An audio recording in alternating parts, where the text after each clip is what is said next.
How is grief an expression of love?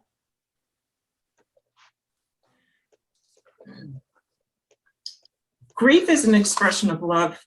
I'm going to write this down too.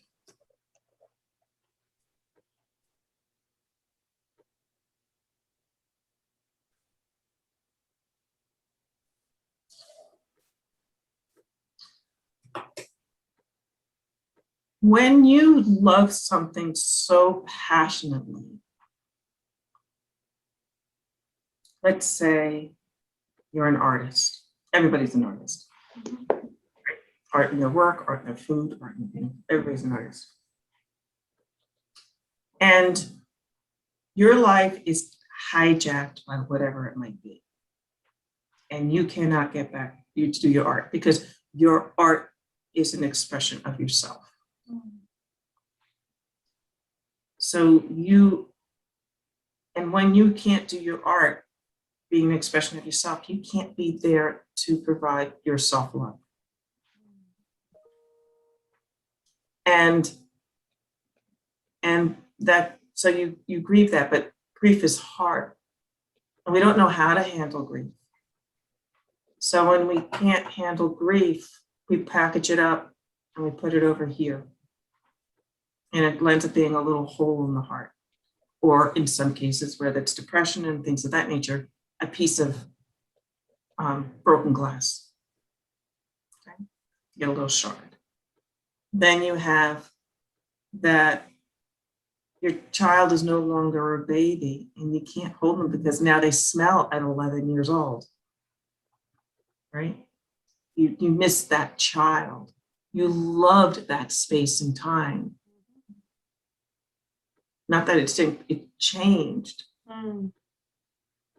So the change is inevitable, but the compartments of before change is what we treasure.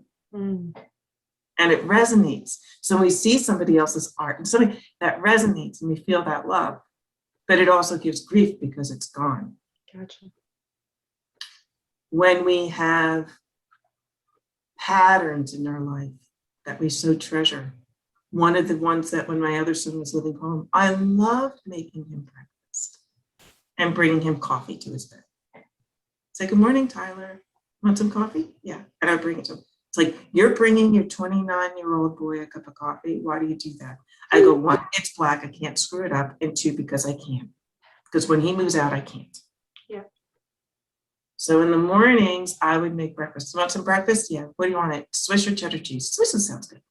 And then he would show up for breakfast. So I love making breakfast and I love sharing making breakfast. When he moved out, I don't make breakfast to anybody anymore. So there's a lot of grief. I celebrated him moving out. My husband doesn't want to eat what I eat.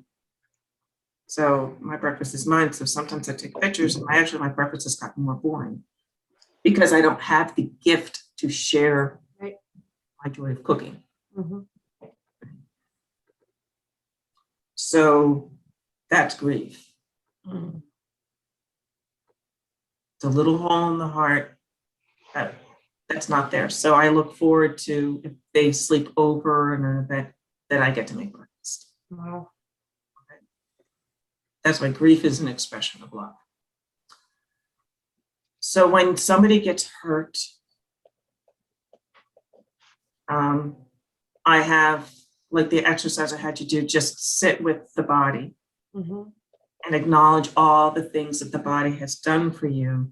Yeah. And then what it can't do is to sit in that grief. And it's very, very, very, it's a very raw, vulnerable, loving space. Oh, yeah. Yeah. Yeah. It's very powerful. And that's why I take time for that to happen. I also acknowledge the grief of when people go on their deathbed. It's not the grief of what they did, it's the grief of what they haven't done. Because what they haven't done means they haven't been able to show the love that it deserved. Yeah. Okay. So that is how grief is an expression of love. Thank you for sharing that. You're welcome.